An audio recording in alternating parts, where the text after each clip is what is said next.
In today's world, I don't think a lot of people really understand what happens to you on a full spectrum when you go from a W-2 employee and go back or go to a 1099. I don't think you understand the repercussions mortgage financing wise, which I would understand that because it's not something that's said much. To get financing as a W-2 salaried employee, that's very easy. 98% of the banks in this country can do it. It was made for that. But as we've evolved as a society and the tax codes and legislation have evolved, they've made 1099 and self-employed entrepreneurs. There's a lot of different tax benefits to being an entrepreneur or self-employed or running your own business.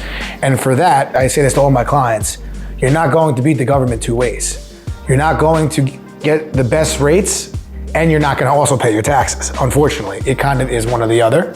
But with that being said, we can still get you financing. We can still get you the financing that you need by not showing tax returns at all. If you owe money to the IRS, that has no bearing on whether we can get you financing or not. How we get you financing is we do a very simple strategic cash analysis based on the cash flow that goes into your business bank account. We can use personal asset statements as well, but typically you would use a business account for any type of business. Now, the second thing would be we need some type of tax professional to write us a letter stating your ownership of that business and how long you've been self-employed for. Those are the two tactical guidelines that we would need in order to get you financing and or pre-approved. Now, depending on the amount of cash flow into the business bank account every month, we can get you anywhere from 50 to 85% of that gross value, which is a very key element to this whole object right now.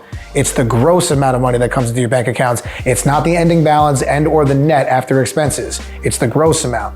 And we take that number based on an expense ratio that can be signed off on by your CPA again, and we can get you up to 85% of that gross number. So for every $100,000 coming into the account, we can get you anywhere from $50,000 to $85,000 to use as qualifying for your home loan.